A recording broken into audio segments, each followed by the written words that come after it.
어린 동무들 안녕하세요. 오늘 이 시간에는 세계 명작 동화집에 있는 재미나는 그림 이야기 신데렐라를 보여드리겠어요. 먼 옛날 어느 한 나라에 아이를 낳지 못하는 귀족 부부가 살고 있었습니다. 귀족 부부는 하느님, 우리에게 귀여운 옥동자를 선사해 주옵소서 하고 빌고 또 빌었습니다. 부부의 기도는 하늘에 닿아 이윽고 귀여운 딸이 태어났습니다. 딸은 무럭무럭 자라나 대단히 아름다운 처녀로 되었습니다. 그런데 마음 쓰고온 어머니가 병에 걸려 세상을 떠났습니다. 아버지는 슬픔에 잠겨 눈물로 세월을 보내는 딸을 위하여 새 어머니를 맞아들였습니다. 그러나 이 이붓어머니는 친어머니와는 성격이 전혀 반대였습니다. 이붓어머니는 거칠에나 좋아하고 속통이 매우 고약하였으며 게다가 그가 데리고 들어온 두 딸도 욕심꾸러기면서도 심술쟁이였습니다. 묻어난 아버지는 그런 것들에 대해서는 전혀 모르고 있었습니다. 이붓어머니와 그의 두 딸은 이 집 딸이 대단히 아름다운 것을 시샘하여 어머니의 귀중한 유물인 거울을 깨버리는가 하면 밤늦게까지 청소나 빨래를 시키면서 아버지 몰래 그를 못살게 굴었습니다. 불쌍한 처녀에게는 더 큰 불행이 겹쳐들었습니다. 상냥하던 아버지가 급병에 걸려 세상을 떠난 것이었습니다. 아버지가 세상을 떠나자 이붓어머니는 처녀의 고운 옷가지들과 서지품들을 모두 빼앗아 자기 딸들에게 나누어 주었습니다. 그리고 처녀를 어지러운 다락방으로 쫓아내고 헌옷을 입혀 눈 붙일 짬도 없이 일을 시켰습니다. 아버지, 저를 왜 혼자 남겨두고 가셨나요? 처녀는 아버지를 찾으면서 울고 또 울었습니다. 처녀는 아침 일찍부터 저녁 늦게까지 일해야 하였고 밥은 하루에 한 번, 그것도 그들이 먹다 남은 것밖에 차려지지 않았습니다.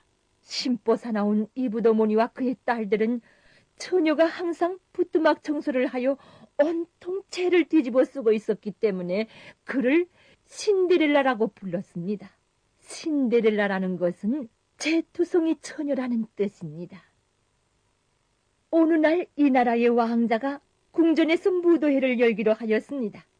이 무도회에 초대된 처녀들 가운데서 제일 아름다운 처녀를 골라 왕자의 아내로 정한다는 것이었습니다. 심술사나운 이붓어머니의 딸들도 왕자의 아내로 뽑혀보려고 화장을 한다, 옷을 갈아입는다 하며 소동을 피웠습니다. 신데렐라, 분부한 대로 청소와 빨래를 다 해놓아야 해?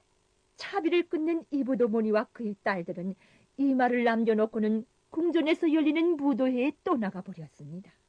나도 무도회에 가고 싶어요. 아버지가 있었으면. 신데렐라가 슬퍼하고 있는데 갑자기 신데렐라, 울지 마라 라는 소리가 들려왔습니다. 신데렐라가 돌아다 보니 뒤에는 자기에게 이름을 달아준 마술쟁이 할머니가 서 있었습니다.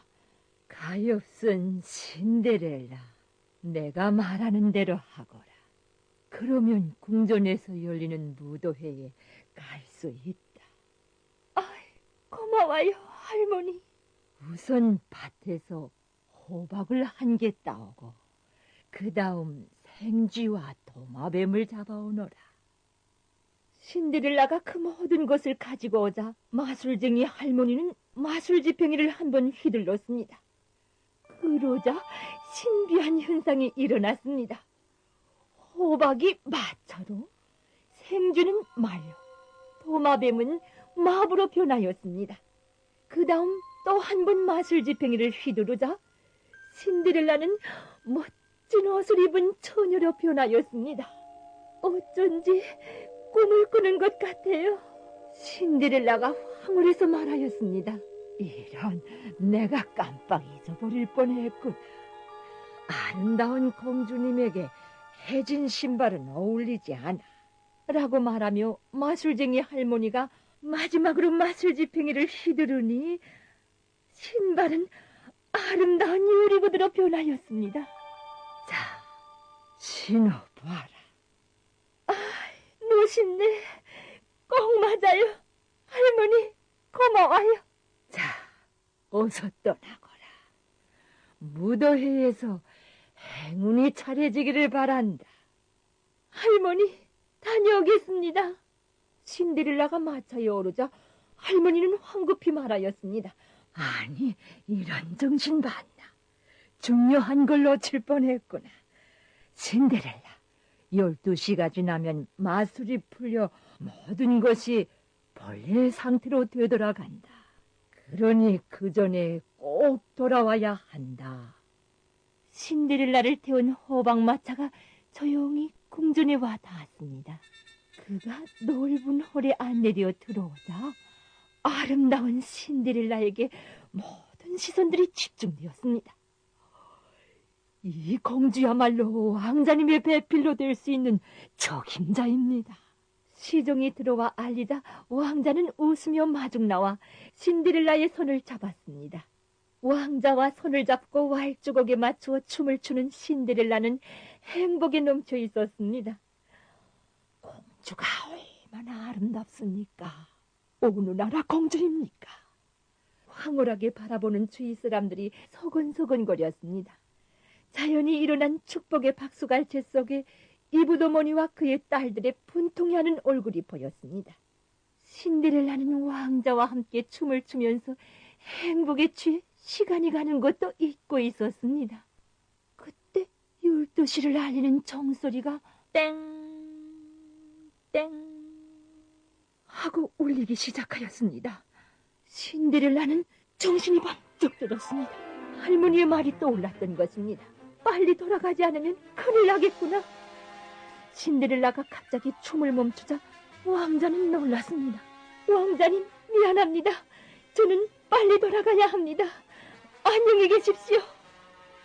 놀란 왕자가 왜 그러느냐고 물었지만 신데렐라는 도망치던 무도회장에서 나와 계단을 뛰어내려갔습니다. 그 뒤를 쫓아가던 왕자는 그만 신데렐라를 놓쳐버리고 말았습니다.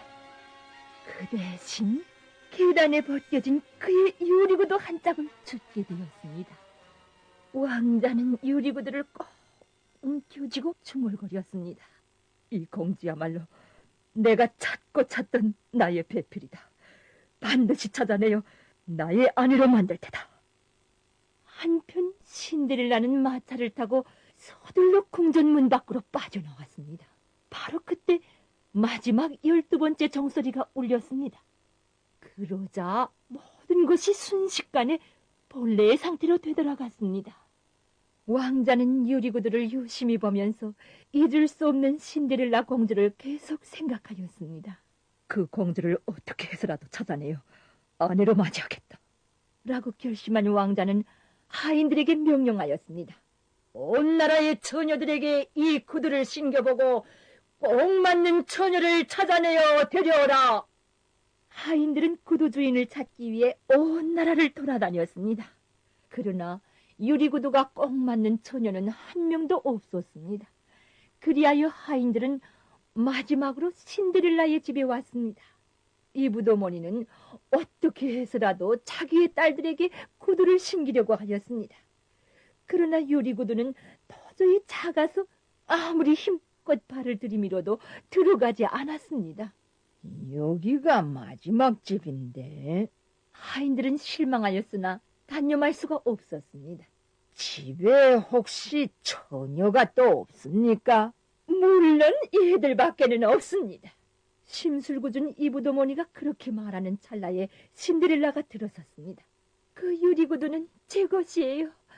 저도 신어보게 해주세요. 아이고, 기가 막혀라. 낯가죽도 두껍지. 더러운 쟁투성이 같은 년. 이브도모니와 그의 딸들은 저만큼 역사를 퍼부으며 신데렐라가 구두를 신어보지 못하게 하였습니다. 차림새는 초라하였지만 신데렐라의 아름다움에 눈이 휘둥그레진 하인들은 단호하게 말했습니다. 자, 어서 신어보십시오. 신데렐라가 발을 밀어놓으니 유리구두가 꼭 맞았습니다. 아, 이 처녀야말로 그렇게도 찾던 왕자님의 배필이 틀림없어. 하인들은 너무 기뻐 어쩔 줄을 몰라 하였습니다.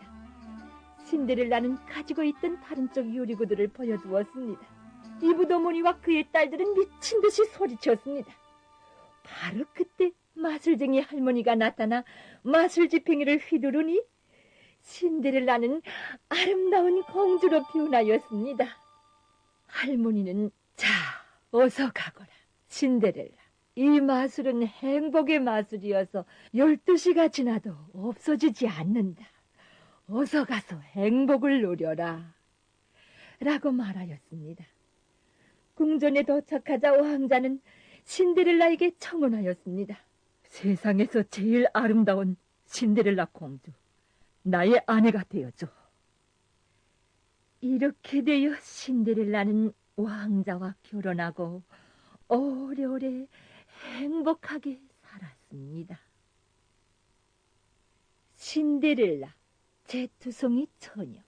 신데렐라는 프랑스의 작가 샤를 베로가 유럽에 전해져온 옛 이야기를 각색하여 산도리온이라는 제목으로 출판한 동화입니다.